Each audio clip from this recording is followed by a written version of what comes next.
Okay, so in the month of January, well, throughout 2026, my boyfriend and I are doing this new thing where we pick a different culture and we pick a book from that culture, and then we read a book, and then at the end of the month we talk about it to each other. So in January we decided to pick Japan, and I knew for a fact that I wanted to pick a horror book. So I did pick a horror book, and the horror book that I picked was In the Miso Soup. And I figured, I got this book recommendation from Reddit, and based off of the name, In the Miso Soup, I knew it was going to be fucked up. Like, I found it in the extreme horror literature subreddit, so I knew it was going to be fucked up. So I kind of had expectations for the type of fucked up it was going to be, and In the Miso Soup kind of gave me the impression that it was going to involve cannibalism. I was wrong, right? Yeah, I was wrong. So, I read the summary, and I learned that it was going to be about, like, the sex industry of Japan, and the sex industry of Japan. So I was really excited, just because, like, anything about the nightlife really just intrigues me, and really just it just intrigues me.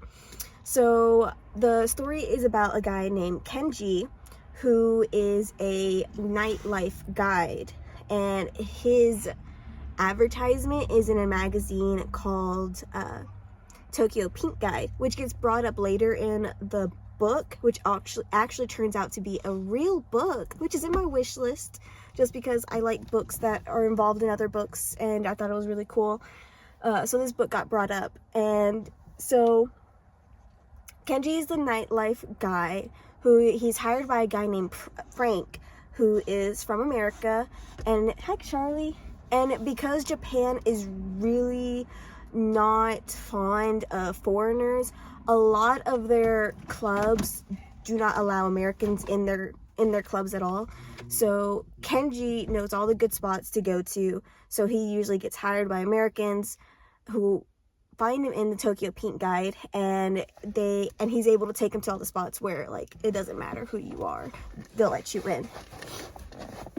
So Frank hires Kenji for 3 nights, which would roll into New Year's Eve, which he is kind of hesitant about, because he already promised his girlfriend June that he would spend New Year's Eve with her, but he ultimately says yes to Frank. And then so they start their night going off, and Frank wants to go to a lingerie club.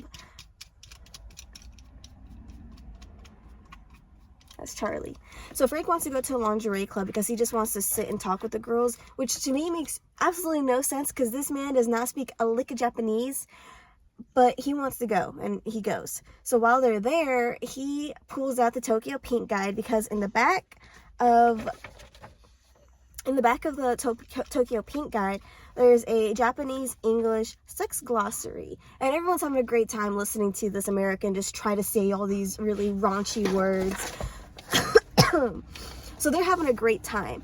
And then he starts talking to one of the girls, and she's really interested in New York. I mean, everybody, like, from what I've read in the book, it seems that, like, almost everybody is really interested in America, and like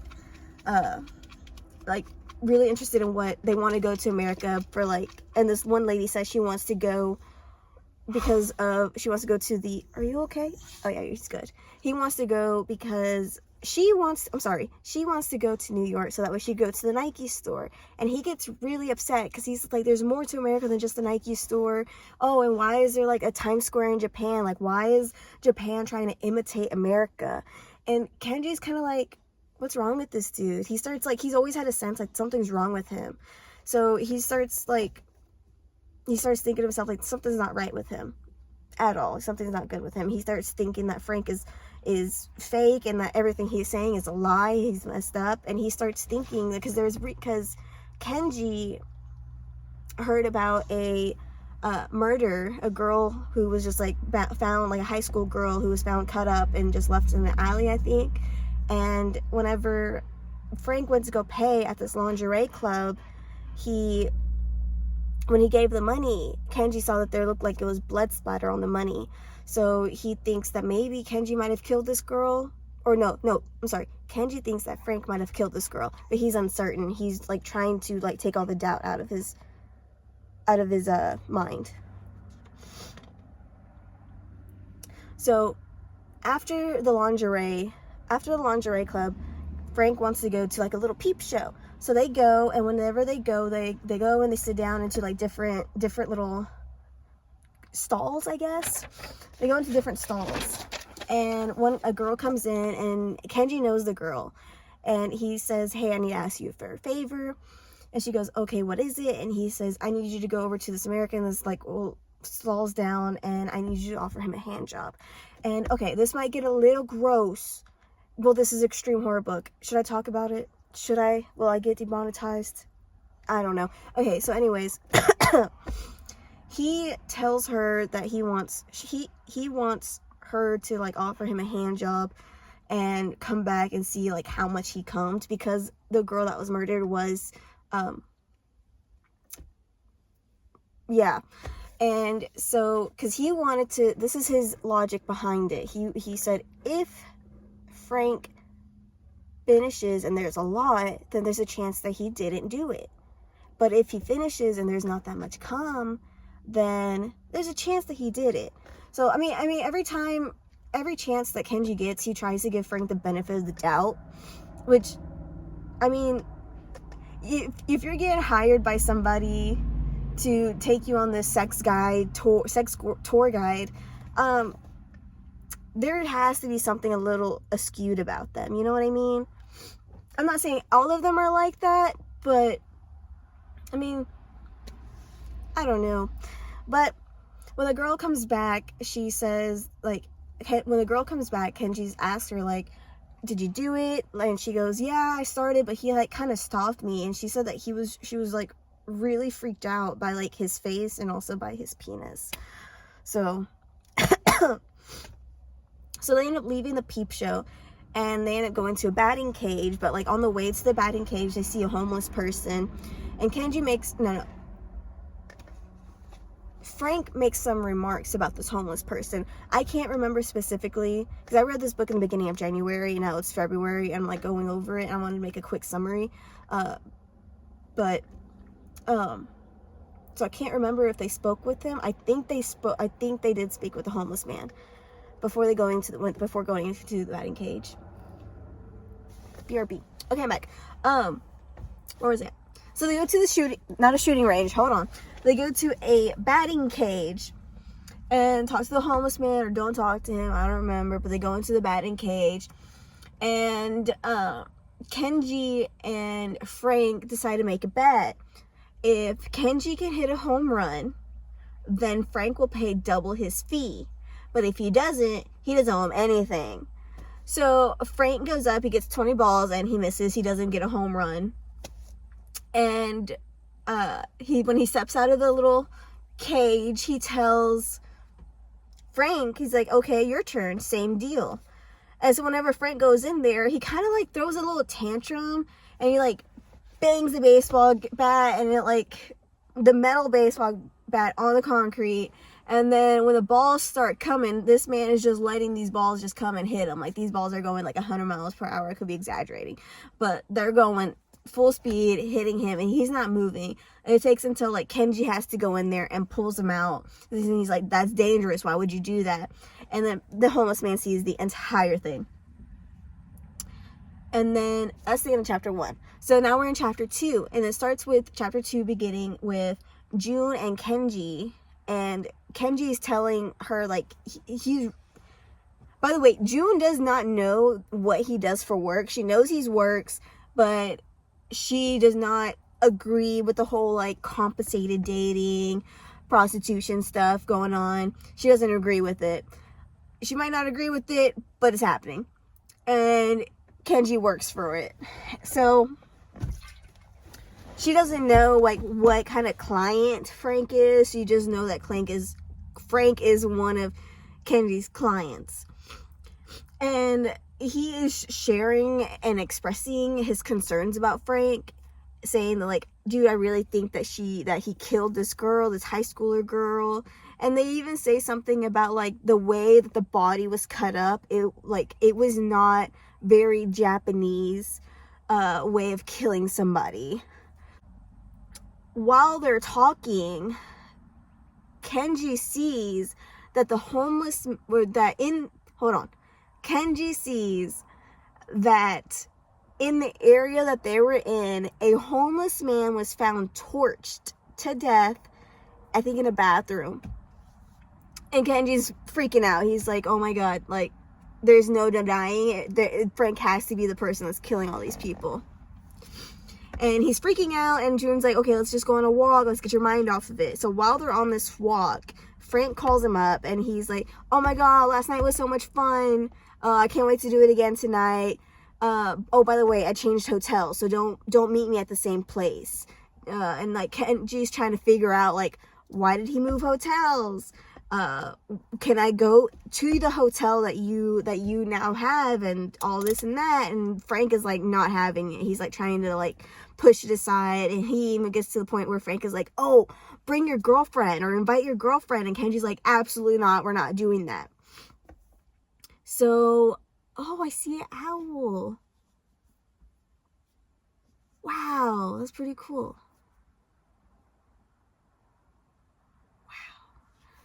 Sorry, there's an owl I saw just flying. I think that's an owl.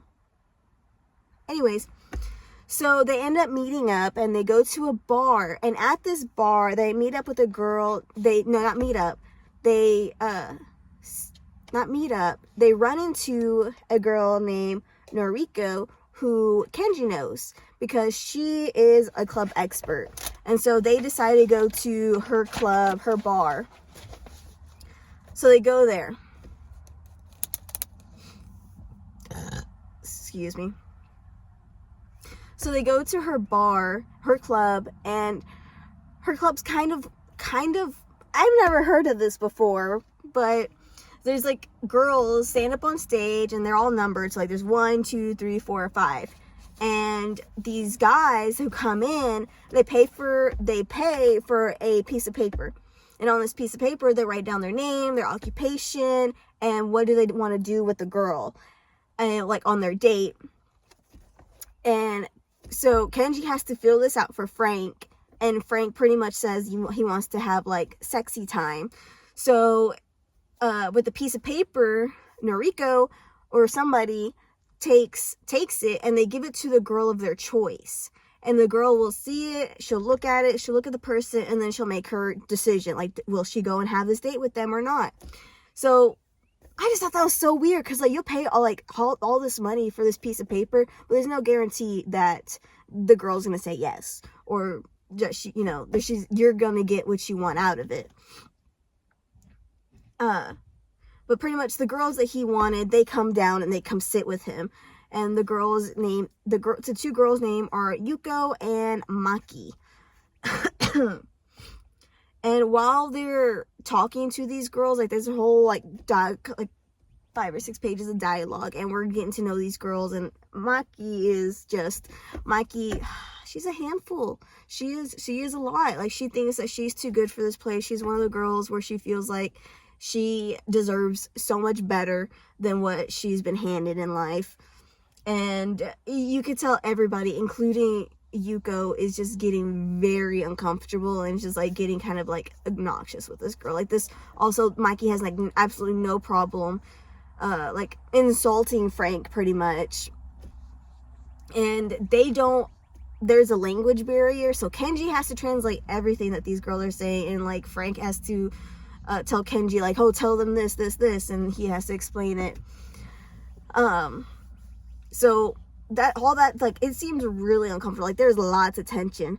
And then the bill comes out. So when the bill comes out, Frank is like, no, this is really high, this is really expensive, like, what happened, like, why is it so high? And then they learn that this particular club charges them hourly for being there. So they were charged hourly, and they're just like, whatever. Kenji takes blame. He said, oh, I should have let you know, that's my fault. You could deduct some of it from my fee. And Frank says like, hey, go outside, call your girlfriend, I'll I'll be right out there. And Kenji's like, dude, you can't, like, not pay. Like, that's my reputation on the line. Like, you have to pay. And Frank's like, I'm gonna pay the bill. Like, I'm gonna do it. Just step outside for a second.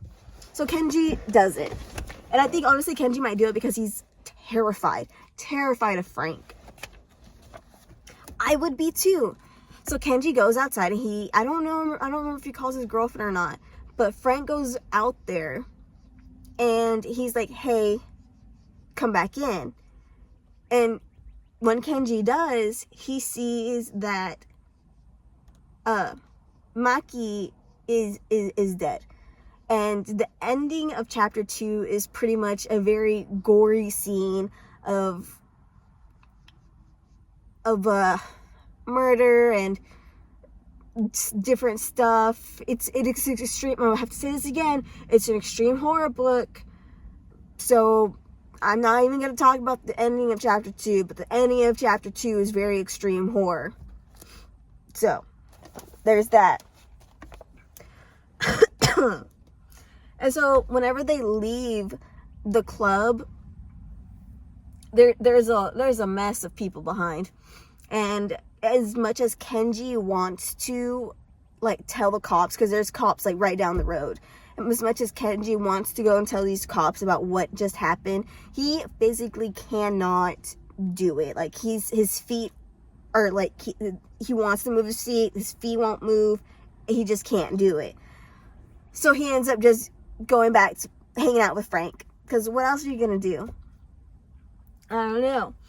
So he goes back with Frank, and Frank is telling him about this Puerto Rican prostitute who he's met. She's only been in Japan for maybe 3 to 5 years, and she's telling him all these different things about Japan, and what he's really interested about are the New Year Eve bells and the 108 bells. And I think he's, I think I mentioned this earlier, but I think he's really upset about the fact that, like, all these people from Japan do not know anything about Japan. They're just really interested in America, versus this one girl from Puerto Rico who's only been there for a short amount of time. Like, she, like, is, like, got him fascinated in Japan. So Frank decides to take Kenji back to his place, which we learn that Frank lives in a like kind of like abandoned hospital. Like, I think he steals electricity from, like, the building over or something, but there's, like, no running water at all. So, but he lives there.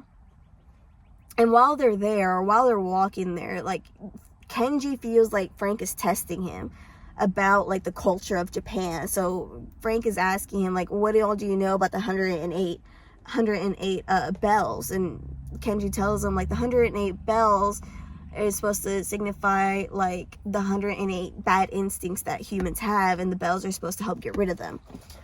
So they're talking about it, and then Frank's like, I want to listen to these bells. Where can we go to listen to these bells? And Kenji says, like, oh, there's a bridge that we can go to. My girlfriend actually wants to go to these bridges, actually.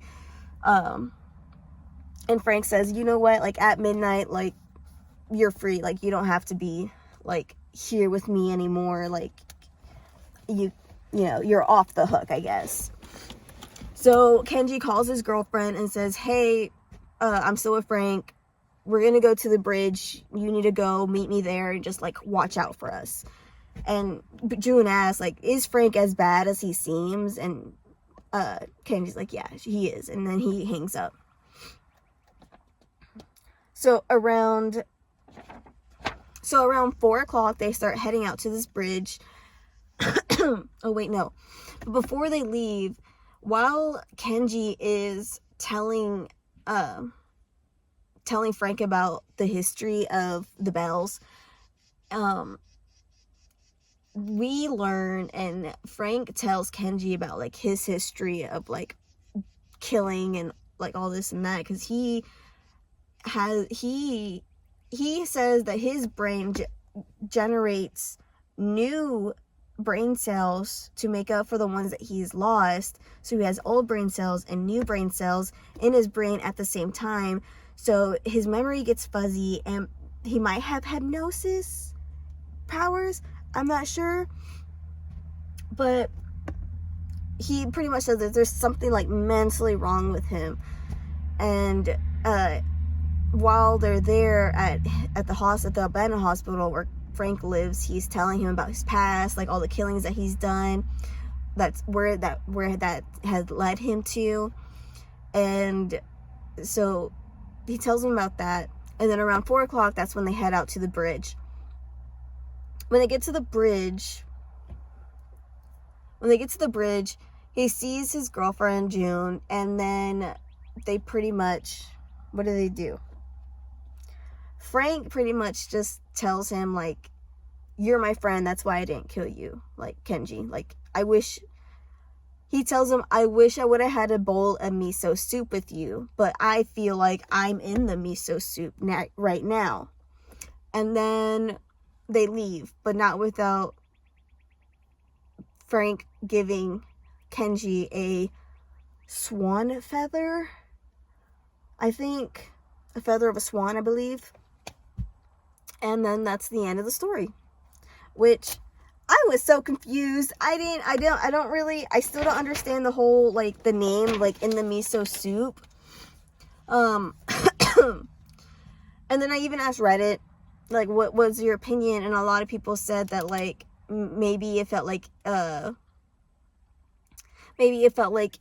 Frank himself felt like he was in the culture, or in the culture, or of Japan, like of the miso soup.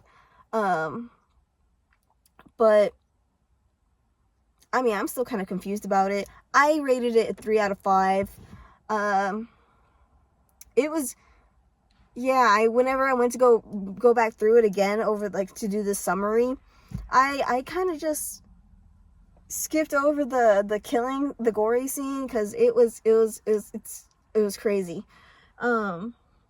It was an okay book. Yeah, I definitely liked when I finished it. But this month, my boyfriend and I decided we are going to read Russian culture books, and I picked out one by the same person that wrote Lolita. I don't know the name of it, but whenever I figure it out, I'll let y'all know. There it is. But what else?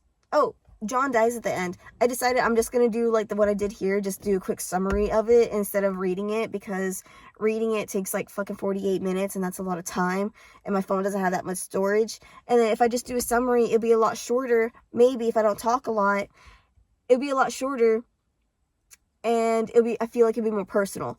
But anyways, y'all have a good day.